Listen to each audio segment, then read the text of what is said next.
Los coralillos o corales son serpientes venenosas muy conocidas y temidas en México. En esta ocasión aprenderemos las características de estas especies. En México contamos con 17 especies de coralillos, uno del género Micruroides y los otros 16 del género Micrurus, y todos ellos presentan coloraciones totalmente distintas. Incluso en el sureste mexicano existe una especie que se llama Micrurus diastema, que puede presentar tanto anillos o puede ser totalmente rojo.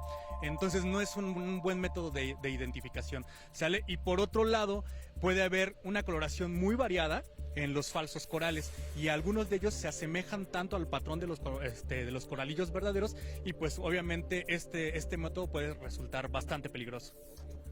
Es importante identificarlas para evitar mordeduras y saber cuándo tenemos frente a nosotros una verdadera situación de peligro. Empezamos con las más peligrosas. ¿Cuáles son las características de una coralillo?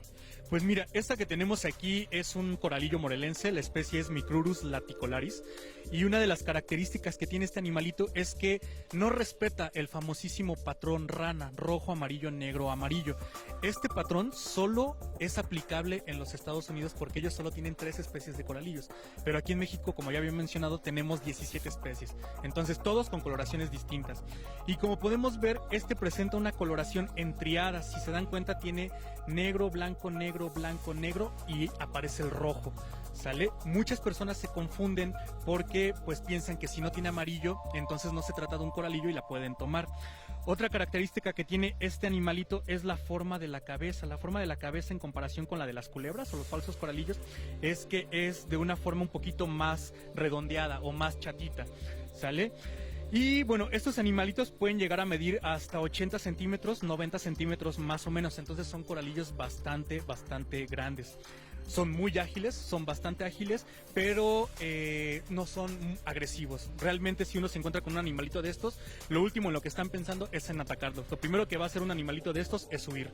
Y bueno, una característica de estos animales y de los coralillos en general es que su veneno es neurotóxico. Ataca a nivel de sistema nervioso y provoca un efecto que se conoce como parálisis flácida. La gente que es mordida por estos animalitos presenta flacidez en los músculos y sobre todo flacidez en los músculos de la cara. Pareciera que las personas se están como que derritiendo o como que están muy cansadas porque los músculos de la cara como que se cuelgan, ¿sale? Entonces esta es la especie que de mayor distribución aquí en nuestro estado. Se distribuye más o menos del centro al sur del estado de Morelos. Ahora vamos con una especie diferente, pero igual de letal. Las características de esta especie que es completamente diferente. Pues mira, esta también es un coralillo verdadero. Esta es una especie veracruzana, la especie es Micrurus diastema.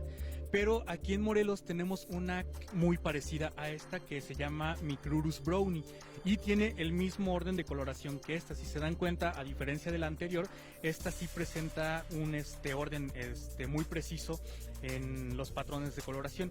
Es decir, esta sí tiene el famosísimo patrón rana, rojo, amarillo, negro, amarillo, rojo, amarillo, negro, amarillo. No hay triadas.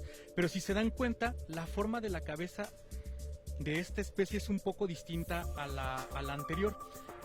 De ahí en fuera, todas las demás características son las mismas. Presenta el mismo tipo de veneno, llegan a medir prácticamente lo mismo, también son bastante ágiles y bueno, estas solo son agresivas si uno llega a tomarlas o llega a molestarlas. Es decir, si nosotros invadimos su espacio, pues ellas tienen que defenderse, ¿sale?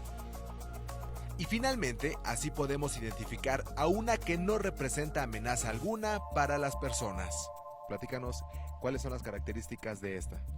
Bueno, este es un falso coralillo, es una culebra realmente. Una característica que nos permite distinguir estos animalitos de los corales verdaderos es que presentan una escama que se llama escama loreal. Lo presentan en el rostro, pero es una escama bastante pequeñita, entonces no es un buen método de identificación porque eso implicaría tomar al animalito y averiguarlo, entonces eso no es nada recomendable, ¿ok? Y bueno, una característica que tienen estos animalitos es que pueden llegar a medir de 1 metro a 1,20 metros, pueden ser bastante grandes y son más robustos, ¿ok? Pero si se dan cuenta, el patrón de coloración no es algo que los pueda distinguir. En esta parte del cuerpo, si se dan cuenta, presenta el mismo orden que la Micrurus laticolaris, el coralillo anterior, presenta una serie de triadas, ¿sale? Entonces no hay una forma realmente de distinguirlas. son muy pocas esas características que nos permitirían distinguir a estos animalitos. Algo curioso es que tanto estos animalitos, estas culebras como los coralillos, se pueden alimentar de serpientes o de otros reptiles. Una característica bien interesante, una característica evolutiva bien interesante de estos animalitos es que se fueron seleccionando por su coloración. Muchas veces se dice que estos animales imitan a las serpientes venenosas. Lo que posiblemente ocurrió es que, pues desde la antigüedad, cuando estos animalitos existieron o coexistieron con otras culebras, los animales o los depredadores, cuando se las topaban, no se las comían o no les hacían daño o no las depredaban por la coloración que estos tienen, ¿ok? Entonces se fueron seleccionando a lo largo del tiempo y bueno, ahora permanecen solo aquellas que presentan esta coloración.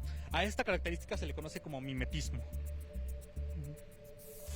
Tómalo en cuenta, ya que en México no es fácil diferenciar a un coralillo verdadero de uno falso, por lo que debemos tener mucho cuidado cuando nos encontramos con alguna serpiente como las anteriores. La recomendación del especialista es la siguiente. Serían dos recomendaciones, una para la gente, pues cuando se encuentra un animalito de estos no hay que tomarlos, no hay que matarlos, no hay que dejarnos llevar por toda esa desinformación, sobre todo que está circulando actualmente por las redes sociales. Hay mucha gente supuestamente experta que de repente tira recomendaciones y bueno, la información suele ser errónea y es entonces en donde ocurren los accidentes. Entonces lo mejor que podemos hacer es evitar a estos animalitos. Y por otro lado, pues exhorto a quienes se dedican a esta área del conocimiento, a todos aquellos científicos que estudian este tipo de organismos, que se acerquen a la gente, que se acerquen a la sociedad y que informemos, que uno de nuestros deberes sea informar a las personas, pues cómo es que, o cuál es la importancia de estos animalitos para nosotros y sobre todo que nos enseñen a identificarlos. Con imágenes de Irving Valerio, edición de Samantha Beltrán, Leonardo Álvarez, Hola Morelos.